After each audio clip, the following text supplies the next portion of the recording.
បាទសួស្តីមួយចឹងណាយើងអត់បានរៀនភ្លៀងប៉ុន្តែមួយត្រូវតែឆ្លើយសំណួរហ្នឹងណាមេរៀនទី2ដែលគ្រូបានបោះចូលទៅចឹងត្រូវឆ្លើយសំណួរវានេះជាសំណួរណាគ្រូបញ្យល់សំណួរអូខេចឹងបញ្យល់សំណួរ okay. Answer the question about corruption Answer the question about corruption ឆ្លើយសំណួរអំពីអំពើពុករលួយចឹងឆ្លើយសំណួរមេរៀនទី2ដែលគ្រូអត់ទៅឲ្យចឹងសំណួរទី1 Why does corruption persist in a country Why does corruption persist in a country ហេតុអ្វីបានជាអំពើពុករលួយ persist មែនថាវាជាប់នៅឬក៏រក្សានៅណាក្នុងប្រទេសមួយអញ្ចឹងបាទចឹងមិនថាហេតុអីបានជាអំពើពុករលួយវាកើតឡើងនៅក្នុងប្រទេសមួយឬក៏វាឈរជើងនៅក្នុងប្រទេសមួយបានយូរម្ល៉េះ persist មែនថារក្សានៅណាវាកើតឡើងនៅណាគង់នៅ persist ហ្នឹងក្នុងប្រទេសមួយអូខេជាគ្រប់ប្រទេសទាំងអស់មានអំពើពុករលួយគាត់ទៅតិចទីច្រើនប៉ុន្តែយើងចង់បានជារួមហេតុអីបានជាប្រទេសមួយហ្នឹងមានអំពើពុករលួយ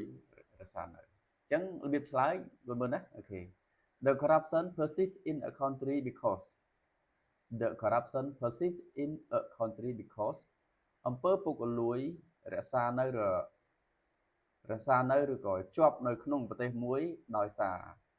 because ដោយសារណាឬក៏ពីព្រោះចុចគាត់ឲ្យឆ្លើយមកអីខ្លះចឹងណាហេតុអីបានជាអំពើពុករលួយហ្នឹងអាចនៅបានចឹងឆ្លើយជាភាសាអង់គ្លេសណាអូខេសំណួរទី2 Why do people commit corruption Why do people commit corruption ហេតុអ្វីបានជាមនុស្ស commit បកថាប្រព្រឹត្តណាបាទហេតុអ្វីបានជាមនុស្សហ្នឹងប្រព្រឹត្តអំពើពុករលួយនេះអញ្ចឹងបើតាចរិះដឹងទូទៅរបស់ខ្លួនឯងតើយើងឆ្លើយមកហើយបើយោងតាមមេរៀនរបស់យើងឆ្លើយមកឆ្លើយតាមមេរៀនយើងអាចស្រួលឆ្លើយដោយសារយើងត្រូវឆ្លើយជាភាសាអង់គ្លេសដោយសារយើងរៀនជាភាសាអង់គ្លេសណាអូខេអញ្ចឹងចម្លើយគឺ people commit corruption because មនុស្សប្រព្រឹត្តអំពើពុករលួយពីព្រោះអីនេះអូខេអញ្ចឹងយើងរៀនភាសាអង់គ្លេសផងយើងរៀនវប្បធម៌ទូទៅផងណាបាទសំណួរទី3 Why is it easy for people to commit corruption Why is it easy for people to commit corruption Why មកថាហេតុអ្វីបានវាមានភាពងាយស្រួលសម្រាប់មនុស្សណា Why is it easy ហេតុអីបានវា easy វាស្រួល for people សម្រាប់មនុស្ស to commit corruption ដើម្បីប្រព្រឹត្តអំពើពុករលួយអញ្ចឹងបើតាមគួយកូនយល់ហេតុអីបានជាមនុស្សប្រព្រឹត្តអំពើពុករលួយស្រួលម្ល៉េះណាអូខេអញ្ចឹងចម្លើយ It's easy for people to commit corruption because យើងរៀនឆ្លើយវែងចេះពេលខ្លះបើយើងឆ្លើយតាមកុំព្យូទ័រអីពេលខ្លះគេឲ្យបន្ទុកគេរាប់ទៅលើចំនួនពាក្យដែលយើងសរសេរបានយើងសរសេរបានវែងប៉ុណ្ណាច្រើនប៉ុណ្ណាណាក៏ពិតសំណួរអញ្ចឹងយើងឆ្លើយតែ because មួយម៉ាត់មក because ចុចមកប៉ុន្តែហេតុអីយើងមិនធ្វើអញ្ចឹងដោយសារយើងរៀនភាសាអង់គ្លេសអញ្ចឹងយើងរៀនអានរៀនសរសេរហើយយើងបើមួយកូនវាយកុំព្យូទ័រទៀតវាយើងចេះច្រើនណា3 in 1អីគេ3 in 1 3ក្នុងពេលតែមួយទី1កូនចេះភាសាអង់គ្លេសណាស្ទាត់ជំនាញភាសាអង់គ្លេសទី2យើងចេះវប្បធម៌ទូទៅពាក់ព័ន្ធនឹងអំពើពុករលួយទី3កូនមួយចេះកុំព្យូទ័រណាឃើញទេចំណេញរៀនមួយរូបអូខេអញ្ចឹង it easy for people to commit corruption because វា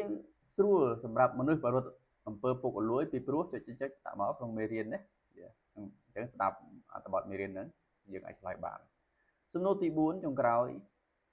What should we do to eliminate What should we do to eliminate corruption eliminate នេះហៅថាលុបបំបាត់ណាលុបបំបាត់ eliminate eliminate corruption លុបបំបាត់អំពើពុករលួយ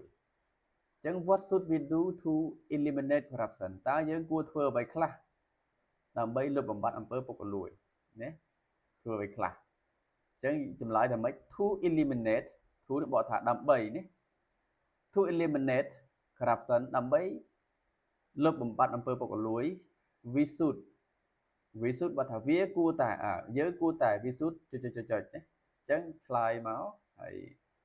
សេដៃក៏បានសេកុំព្យូទ័រក៏បានផ្សាយមកគ្រូវិញនេះគ្រូឲ្យបន្ទុកអូខេអរគុណច្រើនជួបគ្នានៅមេរៀនក្រោយទៀត